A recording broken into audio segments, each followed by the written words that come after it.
Today, we're diving into a modern fable. It's a story that reveals a pretty surprising truth about the workplace. So, this is the story of a factory. And fair warning, it might feel a little too familiar.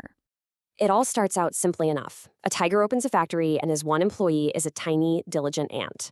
And this ant was a rock star. She worked hard, handled everything, and the business was absolutely thriving. But the tiger thought, hey, let's make things even better. He decided to hire an expert supervisor. So, an experienced bee was brought in as the production manager. And this is where it all starts.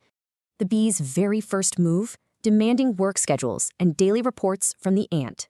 Well, all that new paperwork had to be managed, right? So they hired a rabbit to be a secretary. Then, the bee needed graphs and charts. That meant buying a computer and, you guessed it, more staff. So a whole new computer department was created, and a cat was hired to run it. You see what's happening? The factory's focus shifted from actual work to just papers and meetings. In our poor ant, her time was now just spent filling out reports instead of actually working. And the result is pretty clear. As they added more staff, actual production just plummeted.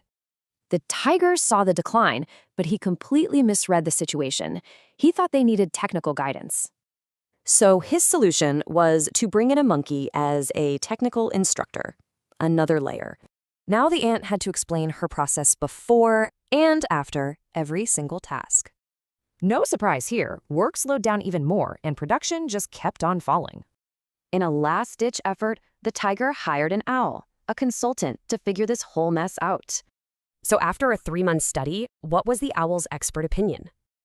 He said, the factory has too many workers. Downsizing is necessary. So the tiger listened to the expert. A decision was made to start downsizing.